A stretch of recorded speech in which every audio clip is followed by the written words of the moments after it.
এ বিশরে হাফিজ,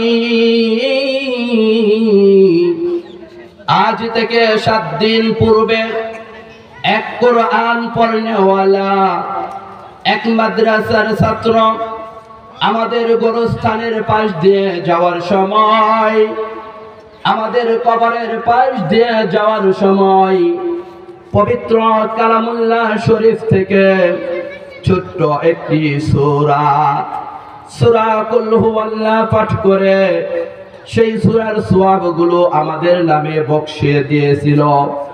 আজ 7 দিন যাবত আমরা সেই সূরা কুল হুয়াল্লাহর সওয়াবগুলা ভাগাভাগি করে নিচ্ছি, আজও শেষ হয়নি। সকলে জোরে সুরে বলুন সুবহানাল্লাহ। কুরআন শিখাও ছেলে মেয়েকে ও হে মুসলমান, কুরআন শিখাও ছেলে মেয়েকে ও হে মুসলমান।